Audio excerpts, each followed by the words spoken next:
March 8ରେ ସୁଭଦ୍ରାର ନୂଆ ହିତାଧିକାରୀଙ୍କୁ ମିଳିବ ଟଙ୍କା। ନୂଆ ହିତାଧିକାରୀଙ୍କୁ ମିଳିବ 2ଟି କିସ୍ତିର ଟଙ୍କା। ଉପମୁଖ୍ୟମନ୍ତ୍ରୀ ପ୍ରଭାତୀ ପରିଡ଼ାଙ୍କ ସୂଚନା, ଆଜିଠାରୁ ସୁଭଦ୍ରା ପୋର୍ଟାଲରେ ଆବେଦନ କରିବେ ହିତାଧିକାରୀ।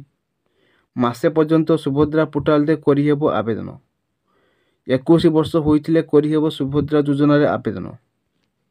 ସୁଭଦ୍ରା ଯୋଜନାରେ ଦ୍ୱିତୀୟ ପର୍ଯ୍ୟାୟ ଆବେଦନ ଲାଗି ନଭେମ୍ବର 1 ଶନିବାରଠାରୁ ପୋର୍ଟାଲ ଖୋଲିବା ଆରମ୍ଭ ହୋଇଛି। ଏହି ପୋର୍ଟାଲ ମାଧ୍ୟମରେ 20 ବର୍ଷ ପୁରି 21 ବର୍ଷ ଚାଲୁଥିବା ଯୁବତୀମାନେ ସୁଭଦ୍ରା ସହାୟତା ପାଇଁ ଆବେଦନ କରିପାରିବେ। ଏଥିସହ ଯେଉଁମାନେ ପୂର୍ବରୁ ଆବେଦନ କରିପାରି ନାହାନ୍ତି ସେମାନେ ମଧ୍ୟ ସୁଯୋଗ ପାଇବେ। ନିର୍ବାଚନ ଆଚରଣ ବିଧି ଲାଗୁ ହୋଇଥିବା ନୂଆପଡ଼ା ଜିଲ୍ଲାକୁ ଛାଡ଼ି ଅନ୍ୟ ସମସ୍ତ ଅଞ୍ଚଳର ମହିଳାମାନେ ଆବେଦନ କରିପାରିବେ। ଆଶା କରିବି ଆପଣମାନେ ଜାଣିପାରିଥିବେ ସମ୍ପୂର୍ଣ୍ଣ ତଥ୍ୟଟି। ତ ଭିଡ଼ିଓକୁ ଲାଇକ୍ କରନ୍ତୁ, ସେୟାର କରନ୍ତୁ। ଆମର ଏମିତି ଭିଡ଼ିଓ ଦେଖିବା ପାଇଁ ଆମ ଚ୍ୟାନେଲ୍ ସହ ଯୋଡ଼ି ହୁଅନ୍ତୁ। ଚ୍ୟାନେଲଟିକୁ ସବସ୍କ୍ରାଇବ୍ କରିକି ନୋଟିଫିକେସନ୍ ବେଲ୍କୁ ଦବାଇକି ଅଲ୍ ସିଲେକ୍ଟ କରିଦିଅନ୍ତୁ। ଜୟ ଜଗନ୍ନାଥ।